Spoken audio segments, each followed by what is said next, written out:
thank you very much to the conference organisers and to H France for giving me the opportunity to present this paper today. I'm going to be talking about Paul Robin and his tribe, French perspectives on settler colonialism and social reform in New Zealand in the 1890s. Paul Robin is not much remembered in France today. When he is, it's for his contribution to éducation libertaire, or alternative forms of pedagogy. Seems to be in this capacity that he is quietly commemorated in the 18th arrondissement of Paris, where he gives his name to a small square near La Porte de la Chapelle, a neighborhood with historical ties to communism, anarchism, and post-colonial migration. As a disgraced member of the First International, an anarchist, a feminist, a neo-Malthusian, and a vegetarian, Robin has interested a small number of scholars of education and socialism. Some readily celebrate his experimental pedagogy as, to cite Nathalie Bremont, one of those plans designed to shape new men, different men, capable in their turn of changing the world. End quote. These plans were reflected most clearly in Robin's activities as director of the orphanage of Saint-Puy from 1880 to 1894. There, under the auspices of the Ministry of Education, he put into practice his theory of integral education, which combined physical, intellectual, and moral instruction with a view to ensuring, as Robin himself puts it, the harmonic development of all the faculties of the human being: health, vigor, beauty, intelligence, and kindness, end quote. Some studies of Robin and his experimental pedagogy have sought to rehabilitate the memory of a man who was ultimately sacked from his post at the orphanage amidst controversy. His experimental methods, which involved the co-education of girls and boys and the encouragement that they play sport together, were denounced by the moralistic New Right until these methods and Paul Robin himself were publicly rejected by the Ministry of Education. But it's not this aspect of Robin's career that I want to talk about today. It's actually his trip to New Zealand, which took place in 1898 to 1899, just a few years after his dismissal from the Saint-Puy orphanage. This trip has been largely overlooked in the few studies of Robin's life, portrayed, when it's mentioned at all, as a search for a quiet life after his public disgrace in France. I want to suggest instead that Robin's decision to visit New Zealand was perfectly in keeping with his desire to shape new men capable in their turn of changing the world, and actually reflected the dominant French imaginary of New Zealand in the 1890s. For many politicians, imperialists, and reformers, New Zealand represented not only a settler colonial utopia, but a vision of what might have been in France itself had the revolution run a steadier course, a present and a future lost to the past. I want to look also at the influence of Robin's experience in New Zealand on his own views on social reform. On his return to Europe in 1899, he established a small commune in Ghent in Belgium, naming it, and the newspaper that publicised it, The Tribe. His experiences in New Zealand, and particularly his interactions with Professor Bickerton of Christchurch, were important in linking his ideas on population control and family structure to those of transnational white racial regeneration. His case, I think, highlights how discourses of race were constructed not only, as Tony Valentine points out, across webs of empire, but across webs that were inter-imperial in scale. So why did Paul Robin go to New Zealand? Well, Robin had been under surveillance by the police since at least 1890, and we can see his mugshots here on the screen. They tracked his movements around France and his correspondence with neo-Malthusian organizations across Europe and North America, and listened in on the speeches he gave in cafes and socialist meeting houses in Paris. In March 1898, an agent reported that Robin wanted to, quote, leave this country that's as rotten as a fig and go to New Zealand to be free, end quote. But after months of inaction on Robin's part, however, the police dismissed this project as a dream. And it well might have been. It seems that Robin had no direct contacts of his own in New Zealand. And the country, moreover, was figured in the mass press of the era as a fantastical land of shipwrecks and gold mines and cannibalistic tribes.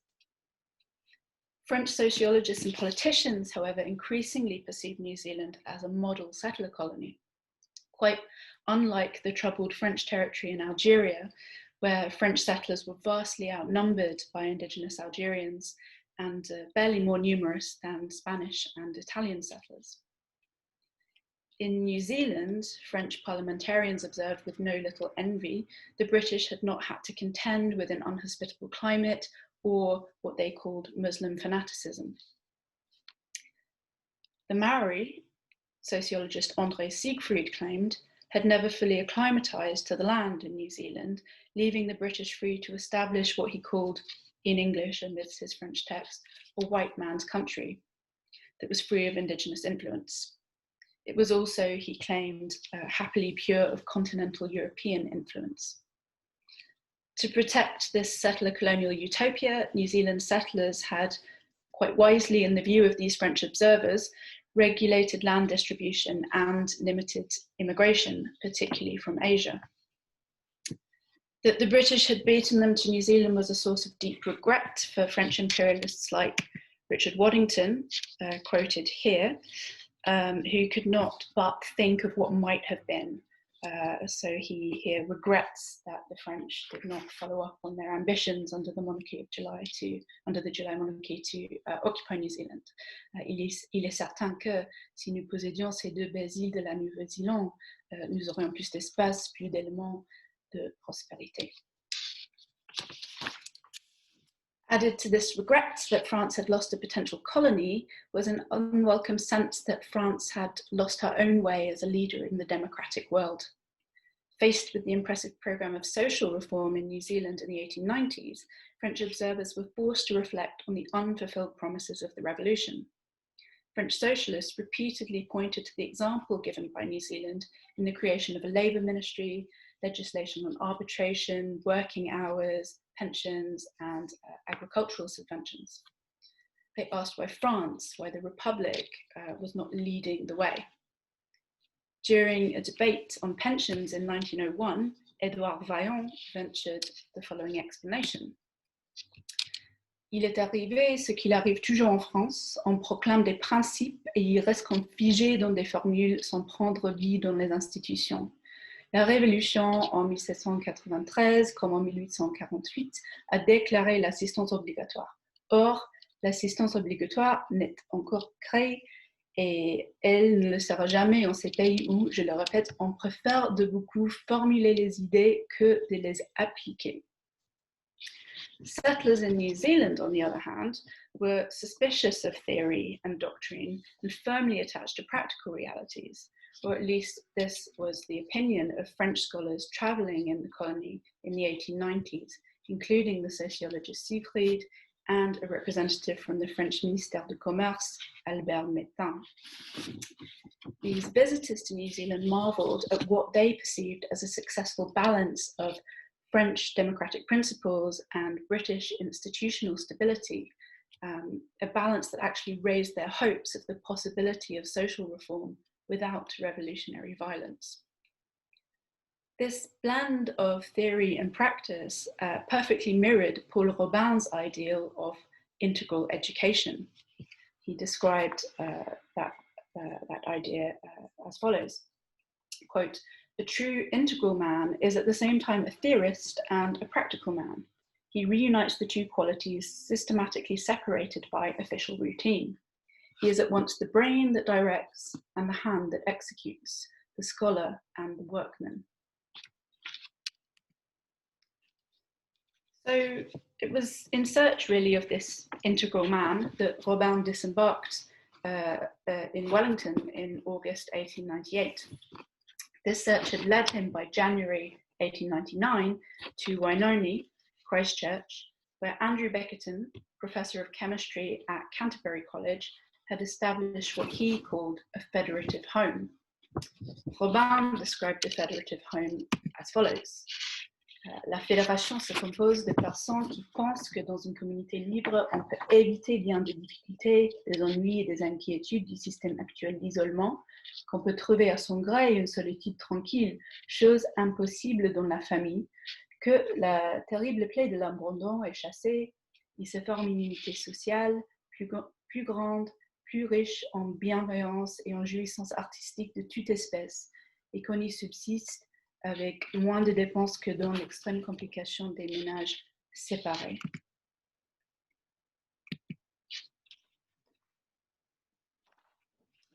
So Wainoni emerges in Robin's writing actually as a kind of Eden, a beautiful garden overlooking a river filled with ferns and fruit trees. Here, apparently, man lived in concert with nature. Yet everywhere in Robin's description, man's domination of the natural environment was subtly confirmed, from the greenhouses in which the fruit trees were cultivated, to the cabins of reinforced paper in which the residents slept, to the taxidermy penguins which adorn the communal art workshop.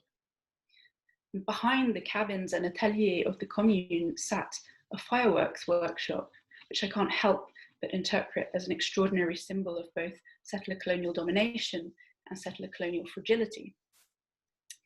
Robin stayed at Wainoni for several months.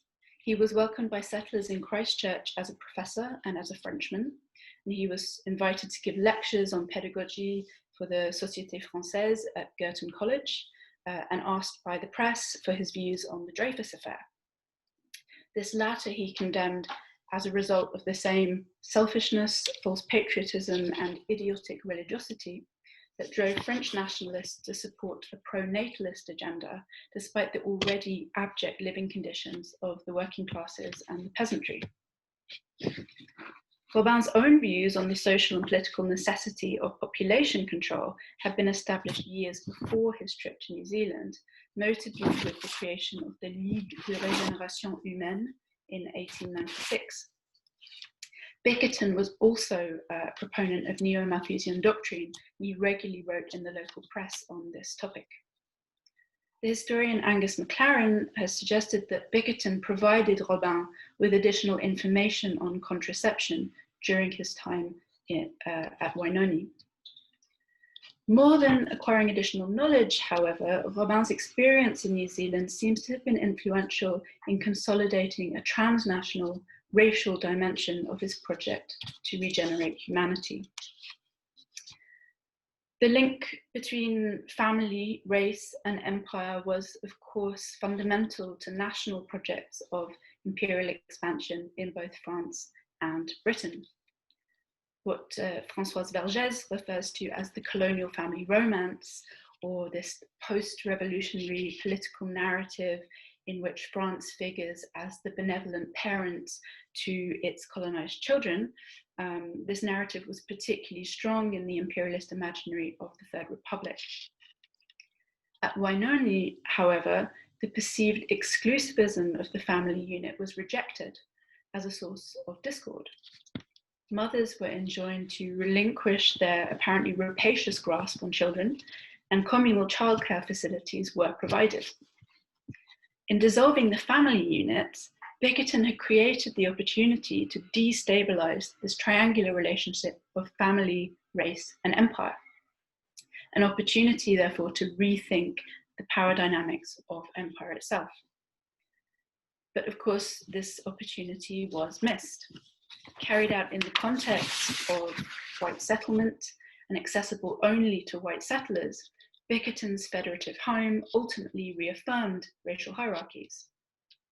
In removing the family as the primary building block of the imperial project, however, the federative home indicated how this project might be conceived beyond a national framework.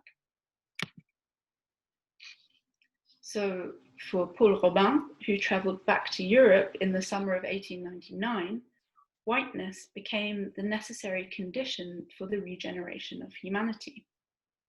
If this condition was nowhere made explicit, it was everywhere present in the discursive and the temporal construction of his subsequent project. Moving to Ghent in February 1900, he founded a commune known as La Tribu, the tribe.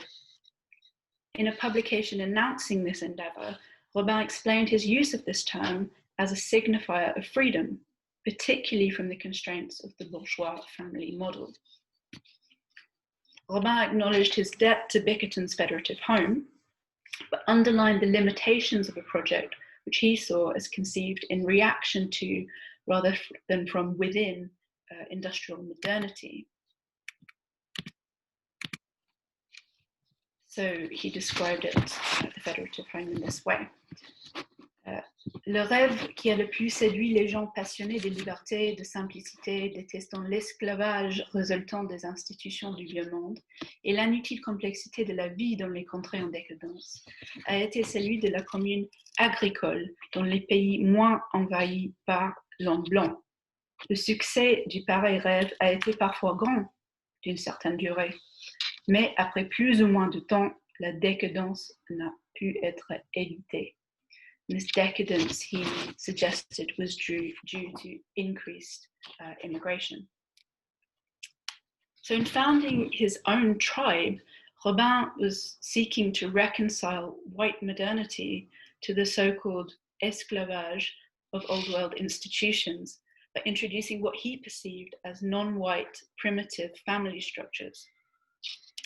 The tribe that Robin envisaged would be peopled by the isolated and the unmarried, who would return from work each day to what Robin called, again in this mixture of French and English, a home commun. They would contribute to the prosperity of the collective and enjoy the benefits of communal living. In its complex temporality and its confrontation of industrial realities, Robin's experiment had parallels with the society imagined by his contemporary, the American writer Edward Bellamy, particularly in the 1888 novel Looking Backwards. While still in New Zealand, Robin had actually expressed a qualified admiration for Bellamy in an interview with the Littleton Times. Although Robin saw himself as an anarchist and saw Bellamy as a collectivist, the two men clearly shared an implicit assumption of white domination in any ideal society. Their visions then were not the start of a new colorblind present, but a return to a reclaimed colorless future. So the ambitious program of social reform in New Zealand in the 1890s caught the attention and the imagination of French empire builders and social reformers. Looking at New Zealand on the other side of the world was something like looking in a distorted mirror for the French, who recognized the zeal to create new worlds, but also saw changes that they themselves had not anticipated. It made them feel old. Paul Robin was one amongst a number of French people who traveled to New Zealand in this decade, looking for a solution to the old world's problems. At Wainoni, he found a like-minded neo-Malthusian in the form of Professor Bickerton, and a settler colonial utopia. Some of the answers he was looking for were there, in the rejection of bourgeois family structures, the cultivation of artistic pursuits. But he could not reconcile the temporality of the settler colonial to that of industrial modernity. For anyone who's wondering, his experiment in Ghent did not succeed. The tribe was disbanded after only 2 months, with Robin dismissing those who had participated as hésitants et téméraires. His dedication to racial improvement did not abate, however, and the Parisian police confessed themselves stunned by his perseverance as he poured his own money into reviving the defunct Ligue de Régénération Humaine and painstakingly hand-copied out each issue of the League's newspaper. These activities then should not only be understood as Angus MacLaren suggests, a national expression of French neo-Malthusianism, but actually as part of a transnational, inter-imperial construction of the discourses of race. Thank you very much.